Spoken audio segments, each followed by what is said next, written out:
হিমন্ত বিশ্ব শৰ্মাক খোলাকে মই প্ৰত্যাহ্বান জনাইছোঁ তুমি খুব থলুৱা কথা কোৱা মই কৈছোঁ আজি কংগ্ৰেছৰ পৰা নহয় মই ৰকিবুল হুছেইনে কৈছোঁ যদি সঁচাকৈ তুমি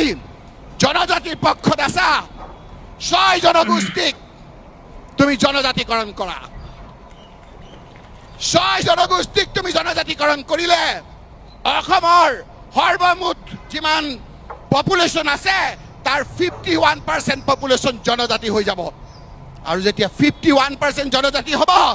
যি দলৰে চৰকাৰ নহওক কিয় এজন জনজাতি মুখ্যমন্ত্ৰী হ'ব মুখ্যমন্ত্ৰী ডাঙৰীয়া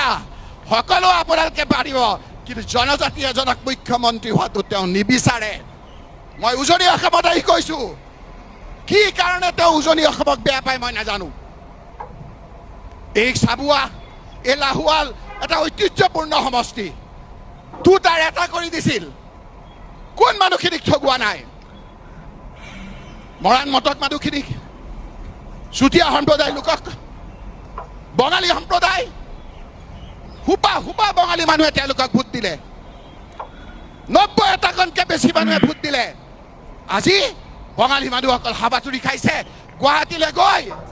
এইটুকুৰ জেগা নাই মন্ত্ৰী হিচাপে তেওঁলোকৰ মনৰ আৱেগ ক'বৰ কাৰণে ব্ৰহ্মপুত্ৰ ভেলীত হিমন্ত বিশ্ব শৰ্মা এজন ব্ৰহ্মপুত্ৰ ভেলীৰ বঙালী হিন্দু মন্ত্ৰী লোৱা নাই ৰাইজ টি গাৰ্ডেন জনজাতি টি গাৰ্ডেনৰ মন্ত্ৰী আছিল পৱন সিং ঘাটোৱাৰ স্পীকাৰ আছিল পৃথিৱী মাঝি তুমি ৰাজনৈতিকভাৱে সেই মানুহখিনিক কি দিছা কেন্দ্ৰত এজন মন্ত্ৰী আছিল সেই মন্ত্ৰীজনকো তোমালোকে কাটি দিলা আমাৰ স্পীকাৰ আছিল পৃথিৱী মাঝি মুখ্যমন্ত্ৰী সভাপতি অধ্যক্ষ বুলি মাতিব লাগে বহুত কথা পাতিম ৰাইজ আপোনালোকৰ এইটো এটা আৰম্ভণি মাত্ৰ হিমন্ত বিশ্ব শৰ্মা ডাঙৰীয়া কথাতে কয় আপোনালোকৰ CID আছে আপোনাৰ CIDৰে চাওক আজি আমাৰ BLO সকলৰ সভাত যিমান ভাবিছিলোঁ তাতকৈ কিমান বেছি মানুহ আহিছে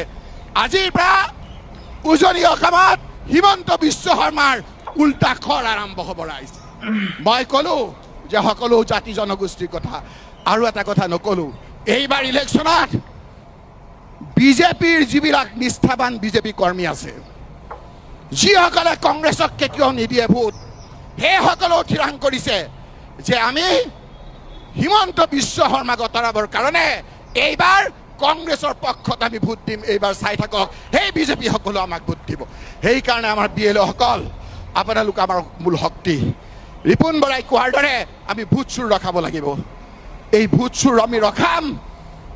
গৌৰৱ গগৈ ডাঙৰীয়াৰ নেতৃত্বত এনেকৈ আৰু বহুত সভা কৰিম অসমত সকলো জাতি জনগোষ্ঠী মিলৰে শান্তিৰে সেই তৰুণ গগৈ দিনত সকলো জাতি জনগোষ্ঠীয়ে যেতিয়া এটা আশা দেখিছিল